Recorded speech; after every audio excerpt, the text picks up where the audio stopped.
Hello friends, welcome back to my channel. Friends, మీకు మా video నచ్చినట్టయితే వీడియోని లైక్ చేయండి, అలాగే ఛానల్ని సబ్స్క్రైబ్ చేసుకోండి. ఇక వీడియోలోకి వెళ్ళినట్లయితే రామరాజు ఒంటరిగా కూర్చొని చాలా బాధపడుతూ కన్నీళ్లు పెట్టుకుంటూ ఉంటాడు. ఇక ఇంతలోనే చందు రామరాజు దగ్గరికి వచ్చి, ఏంటి నాన్న, ఎందుకా కన్నీళ్ళు అనగానే అప్పుడు రామరాజు, చూడరా చందు, ఇది బాధతో వచ్చిన కన్నీళ్లు కాదు, ఆనందంతో వచ్చిన ఆనంద బాష్పాలు. నా చిట్టి తల్లికి నేను పెళ్లి చెయ్యలేనేమో అని చాలా బాధపడ్డాను. కానీ ఇప్పుడు అమూల్యకి పెద్ద సంబంధం కుదిరింది. తొందరలోనే అమూల్యకి ఎంగేజ్మెంట్ పెట్టి పెళ్లి జరిపిస్తాను అని రామరాజు చెప్పగానే ఇక అందరూ కూడా చాలా సంతోషపడుతూ ఉంటారు. ఆ మాటలు విన్న శ్రీవల్లి మాత్రం ఒక్కసారే షాక్ అవుతుంది. ఇదేంటి, అమూల్యకి పెళ్లి జరగడమేంటి? ఒకవేళ అమూల్యకి పెళ్లి జరిగితే విశ్వగాడు నా నిజస్వరూపాన్ని మావయ్య ముందు బయట పెడతాడు అని చెప్పి శ్రీవల్లి కంగారు పడుతూ ఉంటుంది. ఇక ఇంతలోనే అందరూ కూడా ఎవరి గదిలోకి వాళ్ళు వెళ్ళి నిద్రపోతూ ఉంటారు. ఇక అమూల్య మాత్రం పెళ్ళి ఫిక్స్ అయినందుకు చాలా బాధపడుతూ ఉంటుంది. ఇదేంటి, నాన్న ఇంత తొందరలో ఇంత పెద్ద నిర్ణయం తీసుకున్నాడు అని చెప్పి ఈ విషయం ఎలాగైనా విశ్వాకి చెప్పాలి అనుకొని తన ఫోన్ తీసి అమూల్య వెంటనే విశ్వాకి ఫోన్ చేస్తుంది. అమూల్య నుండి ఫోన్ రావడంతో విశ్వ ఫోన్ లిఫ్ట్ చేసి, చెప్పు అమూల్య అనగానే అప్పుడు అమూల్య చాలా బాధపడుతూ, చూడు విశ్వ, రేపు నాకు ఎంగేజ్మెంట్ జరగబోతుంది. తొందరలోనే మా నాన్న పెళ్ళి కూడా ఫిక్స్ చేస్తానని చెప్తున్నాడు. ఇక నాకు పెళ్ళైతే నేను మాత్రం తట్టుకోలేను. రేపు ఎంగేజ్మెంట్ జరిగితే మన ఇద్దరి మధ్య శాశ్వతంగా దూరం అయిపోతాము అని అమూల్య అనగానే అప్పుడు విశ్వ, లేదు అమూల్య, నువ్వు దూరమైతే నేను బ్రతకలేను. నీ ఎంగేజ్మెంట్ జరగదు. నీ మెడలో తాళి కట్టేది నేనే అని విశ్వ అనగానే అప్పుడు అమూల్య, ఏమో విశ్వ, నాకు మాత్రం చాలా భయంగా ఉంది అనగానే అప్పుడు విశ్వ, చూడు అమూల్య, అదంతా నేను చూసుకుంటాను, నువ్వేమీ కంగారు పడకు, ప్రశాంతంగా ఉండు అని చెప్పగానే ఇక అమూల్య సరే అని చెప్పి ఫోన్ పెట్టేసి అక్కడి నుంచి వెళ్ళిపోతుంది. ఇక విశ్వ మాత్రం, అమూల్య, నువ్వు పూర్తిగా నా ట్రాప్లో పడిపోయావు. ఇక తొందరలోనే నీ మెడలో తాళి కట్టి ఇంటికి తీసుకువచ్చి నిన్ను బాధ పెడుతుంటే ఆ బాధని చూసి మీ నాన్న తట్టుకోలేకపోవాలి. ఇక రోజు చస్తూ బ్రతకాలి అని చెప్పి విశ్వ ఎలా ఆ పెళ్ళిని ఎలా చెడగొట్టాలి అని చెప్పి విశ్వ ఆలోచిస్తూ ఉండగా ఇంతలో విశ్వకి ఒక ఆలోచన వస్తుంది. వెంటనే తన ఫోన్ తీసి శ్రీవల్లికి ఫోన్ చేస్తాడు. విశ్వ నుండి ఫోన్ రావడంతో శ్రీవల్లి ఫోన్ లిఫ్ట్ చేసి హలో అనగానే అప్పుడు విశ్వ, ఏంటి శ్రీవల్లి, అమూల్యకి పెళ్ళి ఎంగేజ్మెంట్ జరగబోతున్నాయంట, మరి ఈ విషయం నాతో ఎందుకు చెప్పలేదు? చూడు, ఒకవేళ అమూల్యకి ఎంగేజ్మెంట్ జరిగినా పెళ్ళి జరిగినా నేను మాత్రం నీ నిజస్వరూపాన్ని రామరాజు ముందు బయట పెడతాను. ఇక నీ జీవితాన్ని నాశనం చేస్తాను. చూడు, ఎలాగైనా అమూల్య పెళ్ళి జరగకుండా నువ్వే చూడాలి అని విశ్వ అనగానే అప్పుడు శ్రీవల్లి, ఎలా ఆపాలి? ఈరోజు పెళ్లి చూపులు జరగకుండా చేయడానికే ఎంతో బాధపడ్డాను. ఇప్పుడు ఆ పెళ్ళిని ఎలా ఆపాలో అర్థం కావడం లేదురా అని శ్రీవల్లి అనగానే అప్పుడు విశ్వ, చూడు శ్రీవల్లి, అసలు ఆ పెళ్లి కొడుకు వాళ్ళ అమ్మా నాన్నలు ఎవరో తెలుసుకో. వాళ్లకు ఫోన్ చేసి అమూల్య విశ్వ ఇద్దరి గురించి వాళ్ళతో చెప్పు. ఇక అమూల్య గురించి నిజం తెలుసుకున్న వాళ్ళు అమూల్యని ఆ ఇంటి కోడలిగా తీసుకువెళ్ళడానికి ఒప్పుకోరు అని విశ్వ చెప్పగానే ఆ మాటలు విన్న శ్రీవల్లి ఒక్కసారి షాక్ అయిపోతుంది. ఒరే, ఈ విషయం మా మామయ్యకి అత్తయ్యకి తెలిస్తే నా ప్రాణం తీస్తారా, నా జీవితం నాశనమైపోతుందిరా అనగానే అప్పుడు విశ్వ, లేదు, ఎవరు చూడకుండా ఈ విషయాన్ని వాళ్ళతో చెప్తే ఇక నీకు ఎలాంటి ప్రాబ్లం ఉండదు, లేకపోతే నా గురించి తెలుసు కదా అని చెప్పి విశ్వ శ్రీవల్లికి వార్నింగ్ ఇచ్చి ఫోన్ పెట్టేస్తాడు.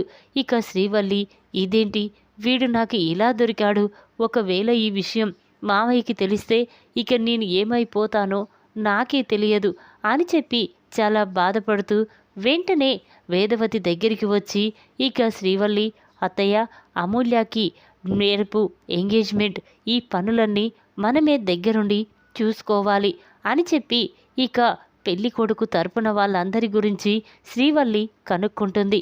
అలాగే ఆవిడ ఫోన్ నెంబర్ కూడా తీసుకుంటుంది. ఇక వేదవతి, ఇదేంటి శ్రీవల్లి, ఇప్పుడు ఆవిడ ఫోన్ నెంబర్ నీకెందుకు అనేసరికి అప్పుడు శ్రీవల్లి, చూడత్తయ్య, ఎప్పుడైనా ఆ పెళ్ళైన తర్వాత అమూల్యతో మాట్లాడాలంటే, వాళ్ళ అత్తయ్యతో మాట్లాడాలంటే ఫోన్ నెంబర్ కావాలి కదత్తయ్య, అందుకే తీసుకున్నాను, వద్దంటే ఇదిగో తీసుకో అనేసరికి అప్పుడు వేదవతి, అదేమీ లేదమ్మా అని చెప్పి ఇక అక్కడి నుంచి శ్రీవల్లి వెళ్ళిపోతుంది. వెంటనే శ్రీవల్లి తన ఫోన్ తీసి ఇక ఆవిడకి ఉమాకి ఫోన్ చేస్తుంది.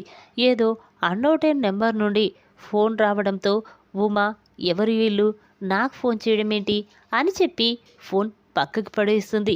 ఇక దాంతో శ్రీవల్లి పదే పదే ఫోన్ చేయడంతో ఇక వెంటనే ఉమా ఫోన్ లిఫ్ట్ చేసి హలో ఎవరు అనగానే అప్పుడు శ్రీవల్లి, హలో మేడం, నేను ఎవరో మీకు తెలియకపోయినా మీరు ఎవరో నాకు తెలుసు, అందుకే మీ కొడుకు జీవితం బాగుండాలని ఫోన్ చేశాను అని శ్రీవల్లి అనగానే ఇక ఉమా మాత్రం చాలా కంగారు పడుతూ ఉంటుంది.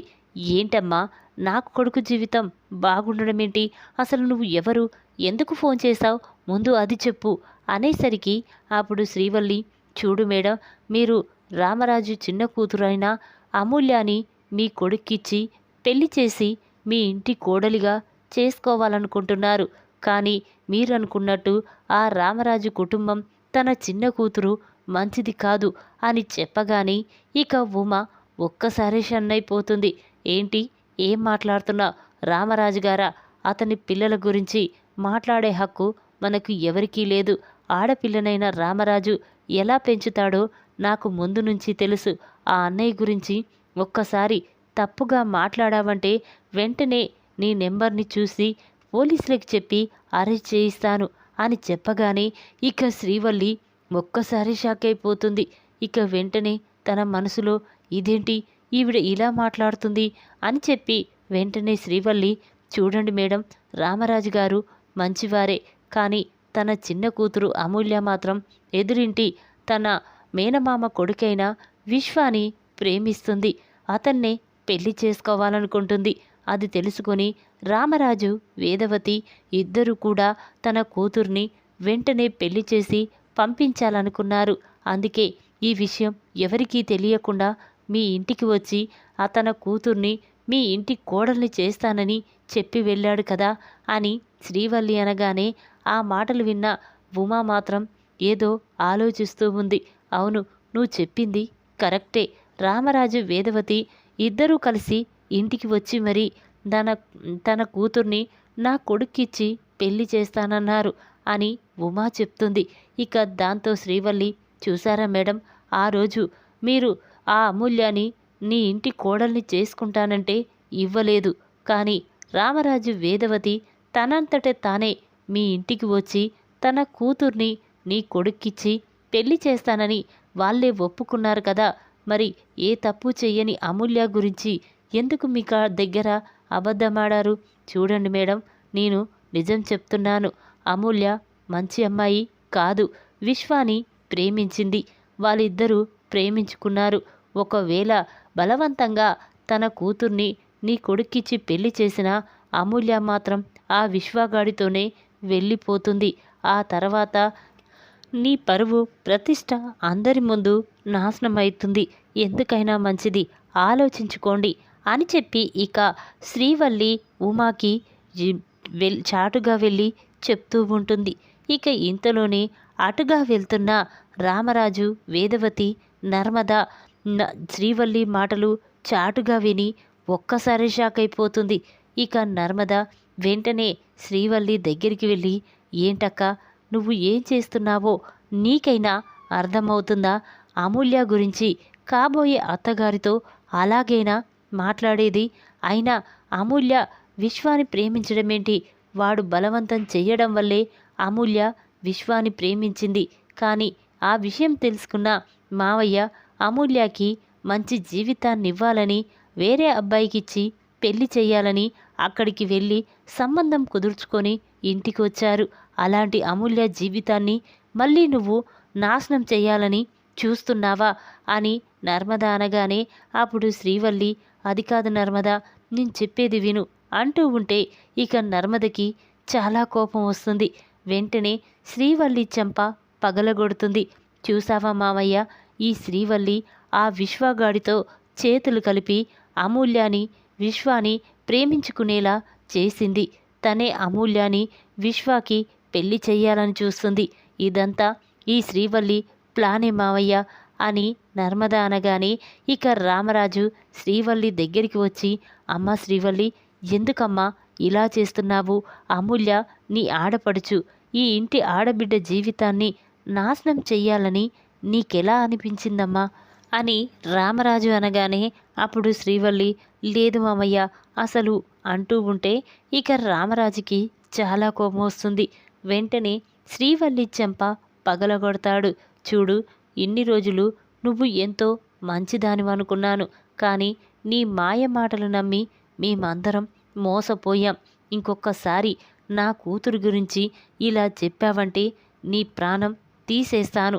అరే చందు, వెంటనే ఈ శ్రీవల్లిని బయటికి గెంటేయిరా అని రామరాజు అనగానే అప్పుడు శ్రీవల్లి, లేదు మామయ్య, ఆ విశ్వగాడు నన్ను బ్లాక్మెయిల్ చేస్తున్నాడు. ఇప్పుడు అమూల్యాని తనకిచ్చి పెళ్లి చెయ్యకపోతే మీ ప్రాణాలు తీసేస్తానని నాతో వార్నింగ్ ఇచ్చాడు.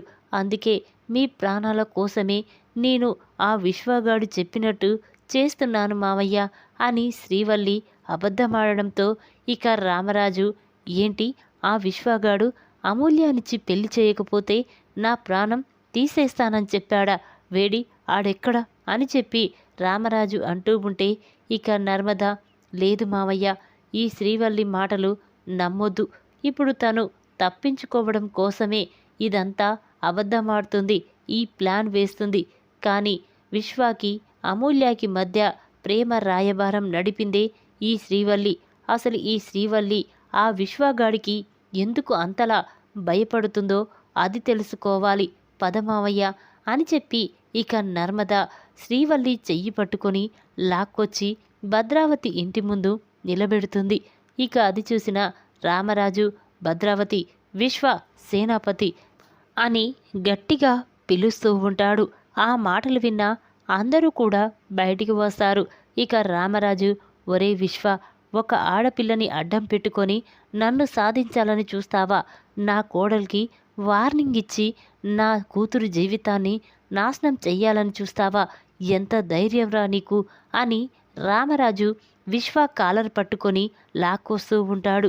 ఇక అది చూసిన భద్రావతి, ఒరే రామరాజు, ముందు నా మేనల్లుడిని వదలరా.